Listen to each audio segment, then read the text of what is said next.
What's going on, y'all? It's Michael. Today I'm going to be talking to you all about some properties of the two most popular natural cellulose fibers. And the objective of this video is to give you all a better understanding of the properties of these fibers, and that way you can be more confident that you're making a good decision when you're looking at a piece and thinking whether or not that if you bought it, it would be wearable and stay in your wardrobe.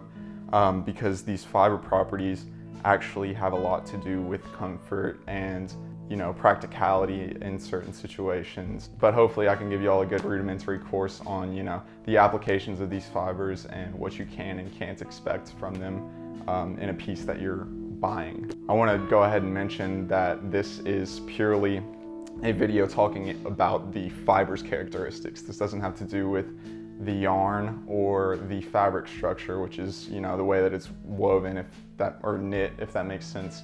And to begin, I guess I will go ahead and, teach it to you like you were a 5-year-old. Some people don't actually know what fiber means. They might see the yarn and think that it's the fiber. This is a yarn. This is what's woven together to create certain fabrics. But if I pinch off a little piece here, hopefully the camera picks that up. These little hairy bits, those are the fibers. And those are the building blocks of these yarns and of, the clothes that you're wearing. So today, I'm just gonna tell you all about cotton. Just for reference, these are notes from my Intro to Textiles class. And if I need to give you any credibility, I was the only person in the class to pass with an A. So I take a good amount of interest in this stuff, and that's a huge understatement, honestly. So in my opinion, I feel like my words carry some weight on this subject. Before I get into this though, I'm gonna go ahead and talk about properties common to all natural cellulosic fibers. So what a natural fiber is, if it's not self-explanatory, is a fiber that occurs naturally. It can grow from plants, those are cellulosic fibers, or they can be protein fibers, which grow from the fur of animals like sheep wool, lamb's wool, all that stuff, and also silk.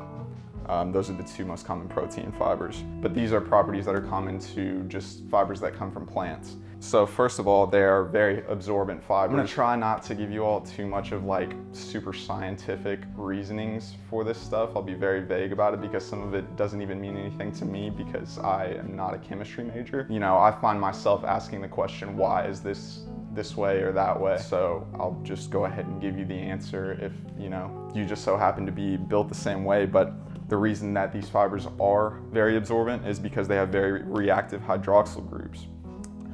Not totally sure what that means, but this allows them to take up more moisture and it allows them to react better with dyes and finishes. So cotton and linen, all cellulosic fibers take up dyes very well. Next trait that's common to all natural cellulosic fibers is they have good to excellent strength and they get stronger when wet. They're also very heat resistant, and this is evident whenever you can see, if you look at an iron or a steamer, the highest settings are titled cotton or linen. You can apply a lot of heat and moisture to these fabrics without causing damage to them. And also this usually allows you to be able to wash your clothes on high heat and then throw them into the dryer on high heat, which I wouldn't recommend doing, but if you're into following care tags, whatever floats your boat. Next trait that they have in common is their low resiliency. And what this means is you can sort of think of it in relation to elasticity, resiliency that is, where elasticity is a fiber's ability to stretch without breaking. Its resiliency is its ability to return to shape after being stretched. So for example, I'm thinking of my Helmut Lang 100% cotton sweater. Whenever I am wearing it all day and I'm bending my elbows a lot, the elbows become a bit baggy because cotton's just not good at going back to form like wool or spandex, whatever. And this is also very apparent in the way that cellulosic fibers wrinkle. Cotton fabrics tend to wrinkle a little bit less than linen ones, but linen ones are very, very, very prone to wrinkling. So that's definitely something to think about. These fibers are also very heavy fibers, which basically just means that they're more dense than, you know, your typical synthetic fiber, and you can get a lot more weight with a lower volume of them. Beyond that though, they have moderate sunlight resistance and bleach resistance. This resistance is also heavily dependent on what type of colorant was used, whether that be a pigment or a dye. I'm not going to talk about the difference between those two in this video, but just know that you know, plays a part. But cellulosic fibers are also damaged by mold and mildew, and that's an issue because, you know, they absorb so much water that if they don't dry out quickly, that's an issue. And they are also very flammable. They're not flame retardant, and they're damn sure not flame proof. So definitely not good for babies' clothes. So moving on to cotton specifically. First, I'd like to explain some things that, you know, set up explanations for why cotton contains the traits that it does. With fibers, there are two different types. There are staple fibers. This is in relation to the length, and there are filament fibers. So staple fibers are between 1/2 inch and 18 inches long, whereas filament fibers are continuous strands of fiber that are measured in yards or meters. All of your cellulosic fibers are going to be staple length, and all of the main natural fibers in general are staple length, except for silk, which, if you're familiar with the way that a silkworm produces silk, it's kind of like the way that a spider produces a web. But there's also something to note is the surface contour of the fiber, and this is basically what it looks like underneath a microscope. So a cotton fiber looks like if you were to take a strand of ribbon and twist it. It has a real distinct curve over the edge, and I'm not gonna go too far into what that affects, but I will note that it plays a role in the fiber's luster. And if you're not familiar with the term luster, it's the sheen caused by light reflected from the fiber's surface. This is also heavily dependent on the fabric structure. Cotton satin is going to be shinier than canvas, just because the way that satin is woven, it exposes the yarns a bit more and allows them to show off a bit more smoothness. As for durability properties, cotton's abrasion resistance is pretty good. Abrasion resistance is a fiber's ability to withstand rubbing and folding, and you can just kind of picture this with denim jeans. Those are pretty much always made of 100% cotton, very tough material, and that's why cotton is used in it. Apart from the fact that cotton is the most abundant natural fiber in the world, it has its applications in blue jeans. Cotton generally has decent flexibility. Tenacity, however, is a fiber's ability to withstand a heavy pulling force. So where abrasion resistance is, you know, a fiber's ability to withstand being rubbed down, tenacity or tensile strength, or also tearing strength, is a fiber's ability to withstand being torn apart. So like I said before, generally all natural cellulosic fibers have really good strength, or tensile strength, tenacity. There's a million names for it, I apologize, they get confusing. Moving on to some comfort properties though, cotton's absorbency is pretty well. That's only if you're taking into account like synthetic fibers and stuff, which are typically really terrible when it comes to absorption. But in the case of the main four natural fibers, that being cotton, flax or linen, wool and silk, cotton actually has the worst absorbency out of the four. So to put that into perspective, I have some percentages for you. And what these percentages represent are the percentage of weight that a fiber can absorb in water compared to its own weight. So cotton has an 8.5% absorption rate, whereas flax has 12, wool has 13, and silk has 11. So it's all right, but its main downfall in that regard is that it has a terrible wicking ability. And what wicking ability is a fiber's ability to transfer moisture from one side over to the other of the fabric. And that allows for the moisture to get dried up and evaporate. You know, the worst case of this is if you're wearing a 100% cotton t-shirt and doing some physical activity that causes you to sweat a lot, like playing basketball or something. And you know, if you're a sweaty person, by the end of the day, you're gonna be carrying 4 pounds of t-shirt on you, just because it doesn't get rid of that sweat very easily. Another big factor of comfort that I glossed over with cotton is that, you know, in the summer, cotton doesn't breathe the best, but it also doesn't breathe the worst. And this is an example of why cotton is really good at riding a middle ground in terms of performance. It's never the best for a certain, climate, but it's also never the worst. So, in the fall, wool to keep you warm is probably the best option. But, cotton is between it and linen, where linen would have you shivering from the cold. So, cotton is a very safe, versatile fiber. You can't really go wrong with it. Going back to this fiber's flammability, it doesn't perform very well.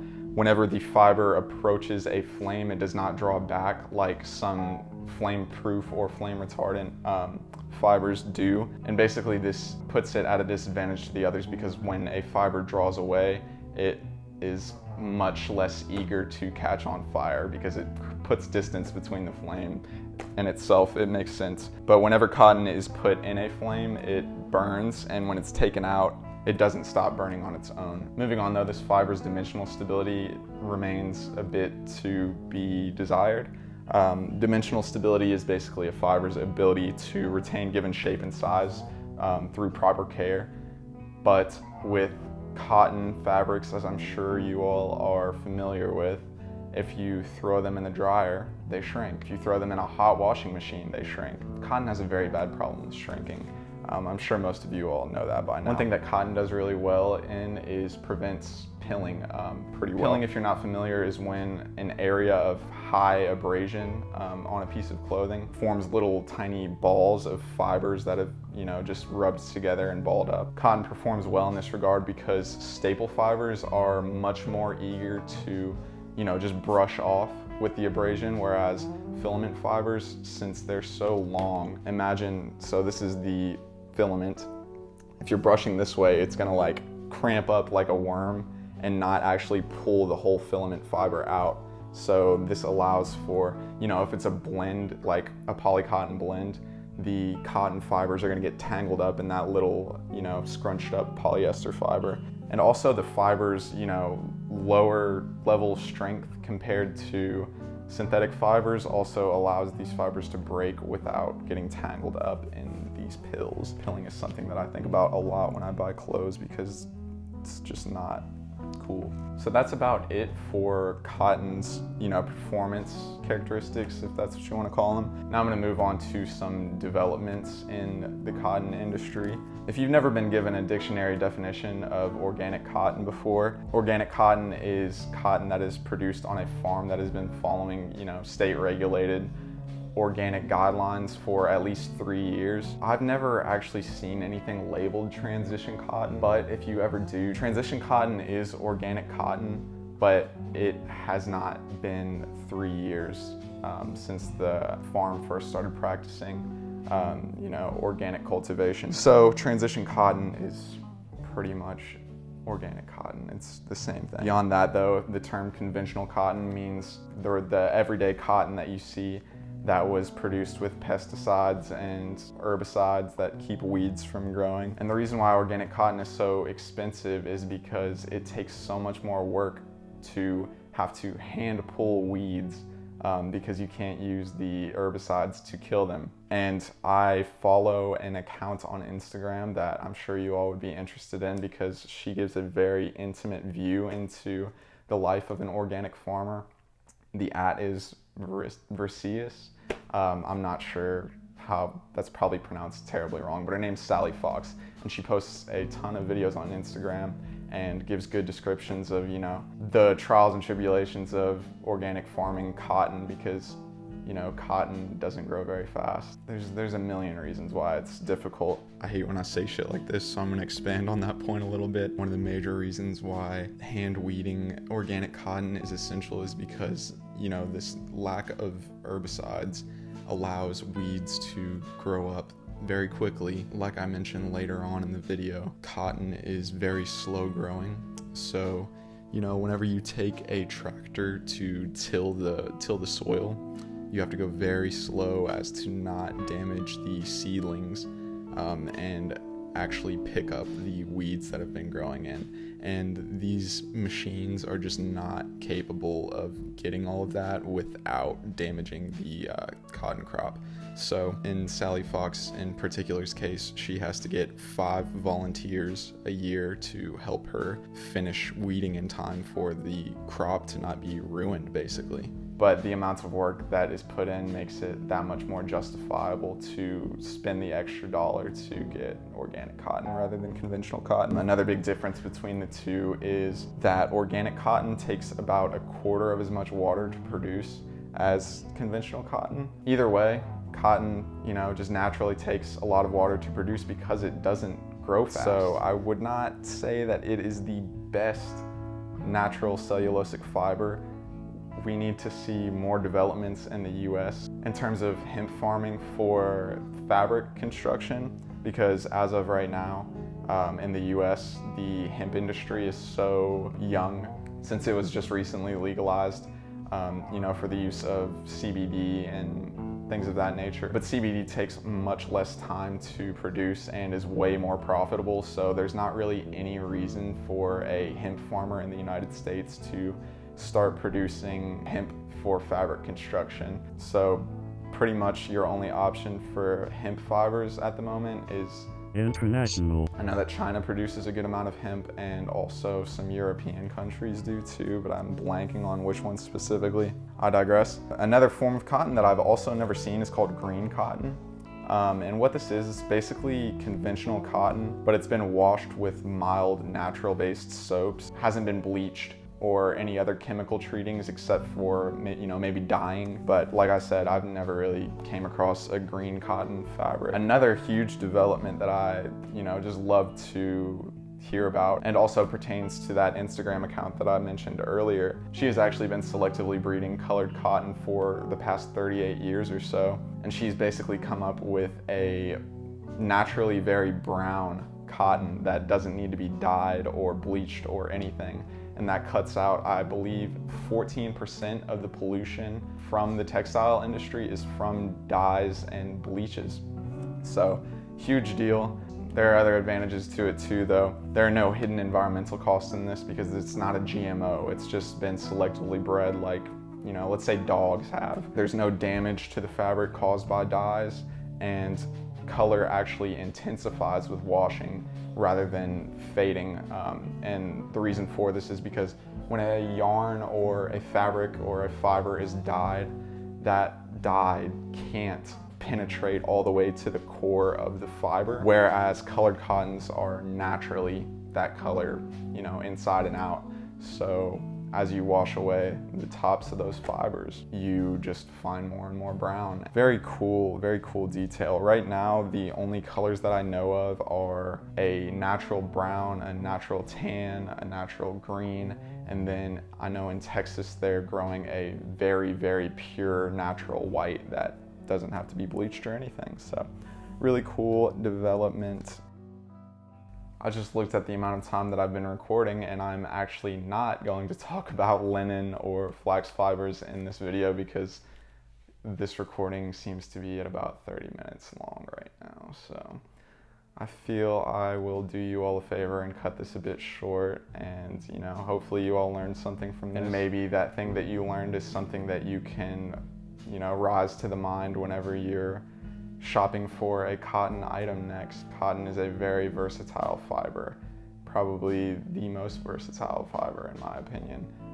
It doesn't do anything particularly better than everything else, but it just performs very well in general.